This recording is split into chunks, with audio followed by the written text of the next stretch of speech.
প্রায় ৭.৫ কিলোমিটার উপর থেকে কোনো রকম প্যারাশুট ছাড়াই বিমান থেকে ঝাঁপ দেওয়ার মতো দুঃসাহসিক এক রেকর্ড করেছেন আমেরিকান নাগরিক লুক আইকেন্স।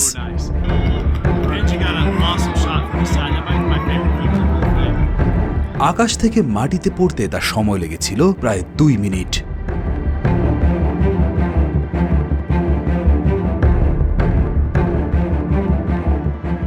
তিনি প্রথম ব্যক্তি যিনি কোনো নিরাপত্তা সরঞ্জাম ছাড়াই বায়ুমণ্ডলের প্রায় শেষ প্রান্ত থেকে পৃথিবীতে ঝাঁপ দেওয়ার মতো দুঃসাহস দেখিয়েছেন।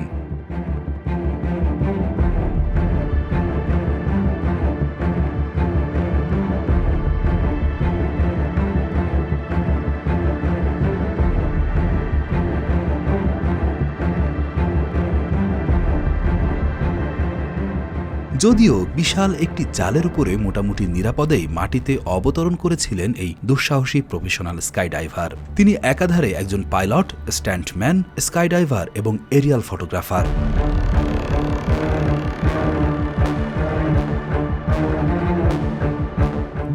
সালের ৩০ জুলাই একটি বিমান থেকে লুক আইকেন্স ৭৬২০ মিটার উপর থেকে ক্যালিফোর্নিয়ার সিমি ভ্যালিতে ঝাঁপিয়ে পড়েন।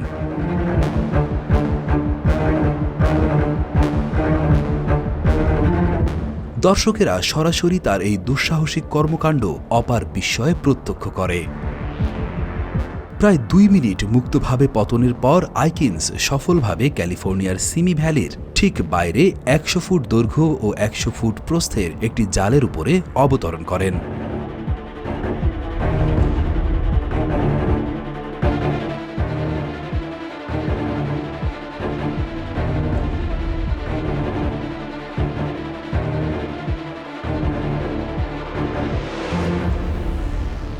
পড়ার সময় তার সর্বোচ্চ গতিবেগ ছিল ১৯৩ কিলোমিটার প্রতি ঘন্টা, যেখানে বাংলাদেশের হাইওয়েতে যানবাহনের সর্বোচ্চ গতিবেগ মাত্র ৮০ কিলোমিটার প্রতি ঘন্টা।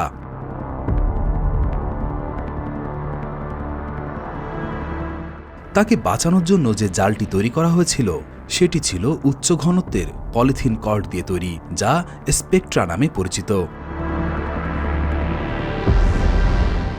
জালটির ৪ কোণে বাতাস ভর্তি ৪টি শক অ্যাবজর্ভার ছিল, যা প্রচণ্ড বেগে পতনের পর তাকে ধীরে ধীরে থামানোর জন্য ডিজাইন করা হয়েছিল। তবে প্যারাশুট ব্যবহার না করে ৭৩০ মিটার উচ্চতা থেকে লাফ দেওয়া প্রথম স্কাইডাইভার ছিলেন গ্যারি কোনারি।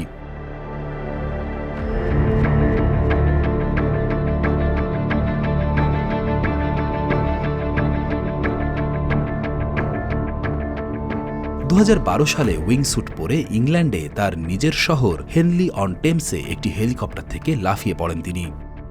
তবে অবতরণে সহায়তা করার জন্য একটি উইংস্যুট পরেছিলেন তিনি। উইংস্যুট হল এক ধরনের বিশেষ পোশাক যা স্কাইডাইভার ও বেস জাম্পাররা বাতাসে দীর্ঘ দূরত্ব অতিক্রম করতে এবং পাখির মতো বাতাসে ভেসে থাকতে ব্যবহার করে। এটি পতনের পথ এবং গতি নিয়ন্ত্রণেও সাহায্য করে। গ্যারি কোনেরি একজন ব্রিটিশ স্কাইডাইভার এবং পেশাদার স্ট্যান্টম্যান। টাইটানিকের নায়ক খ্যাত লিওনার্দো ডিক্যাপ্রিও এবং মিস্টার বিন খ্যাত রোয়ান অ্যাটকিনসনের স্ট্যান্ট ডাবল হিসেবেও অভিনয় করেছেন তিনি। লুক আইকেন্সের এই ঐতিহাসিক লাফটি মানুষের সাহস এবং উদ্ভাবনের একটি অসাধারণ উদাহরণ। এটি সারা বিশ্বের মানুষকে অনুপ্রাণিত করেছিল এবং সীমাবদ্ধতাকে অতিক্রম করার সম্ভাবনাকে আবারও স্মরণ করিয়ে দিয়েছে।